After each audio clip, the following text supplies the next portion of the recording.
Bihar SSC graduate level को एक mini IAS माना जाता है बिहार के संदर्भ में सचिवालय सहायक को। इसमें 3 तरह की योग्यता संबंधी प्रमाण पत्र की जरूरत पड़ती है। शैक्षणिक योग्यता, तकनीकी योग्यता, वांछनीय योग्यता। 1 साल से 1.5 साल के अंदर में उसका मूल प्रमाण पत्र आता है। तो ये दोनों 10th और 12th का मूल प्रमाण पत्र निश्चित रूप से चाहिए होगा कि लास्ट डेट जब इस फॉर्म भरने का होगा उससे पहले के 1 साल के अंदर का एनसीएल होना चाहिए। कंप्यूटर सर्टिफिकेट अगर स्टूडेंट को चाहिए होगा या बनाना पड़ेगा तो आप लास्ट डेट के पहले का होना चाहिए।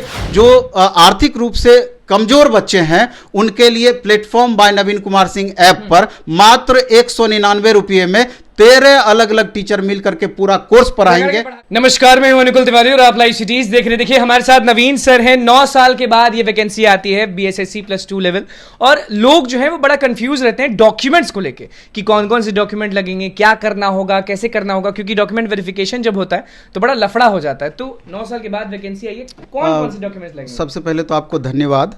और डॉक्यूमेंट्स एक मुख्य मुद्दा है, क्योंकि पिछली बार भी देखा गया कि जो बिहार एसएससी +2 लेवल की वैकेंसी 2014 में आई थी तो बाद में एनसीएल और भी कई तरह के छोटे छोटे मुद्दे थे जिसको लेकर के स्टूडेंट को बाद में बहुत परेशानियों का सामना करना पड़ा है। इस लेकर के हम चाहते हैं कि तमाम, जैसे ये 2 पेज में हम खाली डॉक्यूमेंट्स क्या क्या लगना है, एक एक डॉक्यूमेंट्स का हम इसमें लिस्ट बनाए हुए हैं। तो मेरे तैयार रहिए, जो एग्जाम देने वाले हैं ये वीडियो उन्हीं के लिए है। सब चीज ध्यान से सुनिएगा, कुछ मिस होगा तो बोलिएगा मत। हाँ बिल्कुल। और सबसे पहले हम कहना चाहते हैं कि इसका बेसिक बातें जो है, जिस तरीके से बिहार एसएससी ग्रेजुएट लेवल को एक मिनी आईएएस माना जाता है बिहार के संदर्भ में सचिवालय सहायक को, उसी का ये छोटा उसके दूसरा रूप है। ये प्रारूप पर ये सारी वैकेंसियां हैं और 11,098 पोस्ट है।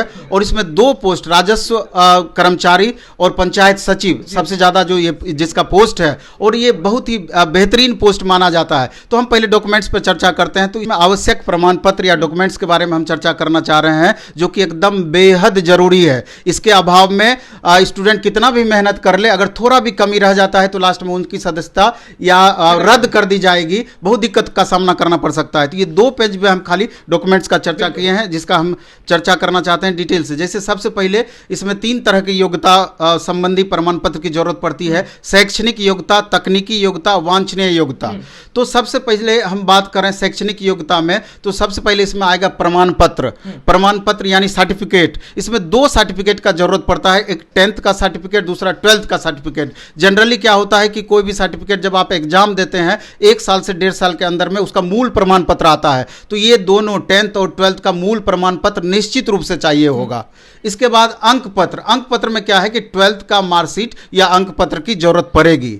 इसके बाद सबसे मुख्य आता है कि जो स्टूडेंट ओबीसी कैटेगरी से बिलोंग करते हैं, चाहे वो BC1 हो या BC2 हो, चाहे वो पिछड़ी जाति है या अति पिछड़ी जाति है, तो एनसीएल का उनको जरूरत पड़ता है। एनसीएल यानी नॉन क्रीमी लेयर सर्टिफिकेट का। जिस भी छात्र का, जिस भी परिवार का इनकम 8 लाख से कम होता है तो उसको एनसीएल बनाना होता है। तो इसमें एक क्वेश्चन और आता है कि एनसीएल जब भी बनता है तो इसमें एक आय प्रमाण पत्र की जरूरत पड़ती है।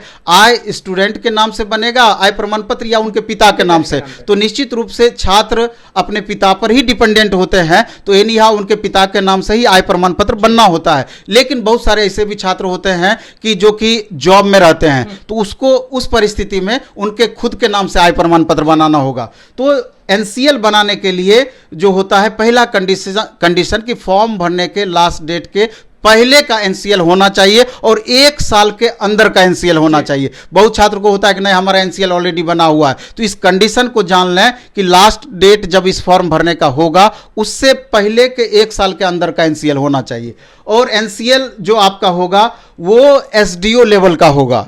और एनसीएल बनाने के लिए जो प्रोसेस है, पहले ब्लॉक लेवल से जाति प्रमाण पत्र, आवासीय प्रमाण पत्र और आय प्रमाण पत्र बनाना होता है। और 10 से 15 दिन का इसके लिए समय लगता है। और ऑनलाइन आवेदन ये तीनों प्रमाण पत्र के लिए जरूरी होता है। और जब ये तीनों प्रमाण पत्र बन जाता है तब एनसीएल के लिए अप्लाई करना होता है, जो कि 21 वर्किंग डे में आपका तैयार होता है। 21 वर्किंग डे तक में आपको निश्चित रूप से मिल जाता है। और इस सारे प्रोसेस को समझा जाए तो 1 महीना का समय लग सकता है। और ऐसा इसलिए हम कह रहे हैं कि अभी देखिएगा जो फॉर्म भरने का डेट दिया गया है और उसका जो लास्ट डेट दिया गया है, 1.5 महीने का अंतराल रखा गया है। यही कारण है कि वो 1.5 महीने का टाइम दिया गया है कि इतना लंबा प्रोसेस लगता है।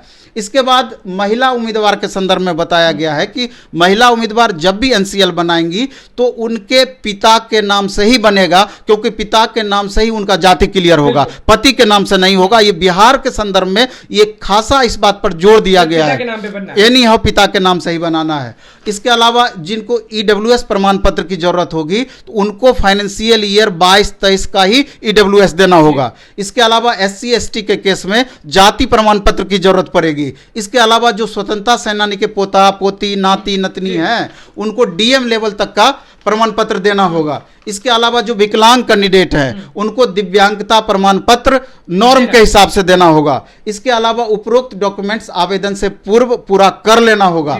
इसके अलावा भी हम कुछ बातें बोलना चाहते हैं कि वैसे अभ्यर्थी अपना ऑनलाइन आवेदन भरने के दौरान अपने नाम, पिता का नाम, पता, लिंग मतलब कि मेल है कि फीमेल है, जन्म तिथि यानी डेट ऑफ बर्थ, आरक्षण कोटि यानी कि आप जिस कैटेगरी से बिलोंग करते हैं, दिव्यांगता, प्रमाण पत्र संख्या यानी सर्टिफिकेट नंबर आदि भरने के समय पूर्ण सतर्कता से भरें और ऑनलाइन सबमिट करने से पहले 1 बार 2 बार 3 बार उसको चेक जरूर कर लें, क्योंकि वहां थोड़ा सा भी गलती आपका हो जाएगा तो आपका ये संभावना रहेगा कि मैक्सिमम आगे चल के आपको पछताना ही पड़ेगा। ये बहुत बड़ी भूल आपके लिए होगी। और इसमें कुछ नोट भी हम दिए हैं कि योग्यता संबंधी प्रमाण पत्र वही मान्य होंगे जिनका उल्लेख आपने ऑनलाइन आवेदन में किया है वेरिफिकेशन के टाइम में। और दूसरा, वांछित प्रमाण पत्र सत्यापन के समय प्रस्तुत करना ही होगा जिसके बारे में आप चर्चा किए हैं। और मूल प्रमाण पत्र काउंसलिंग के समय नहीं प्रस्तुत करने पर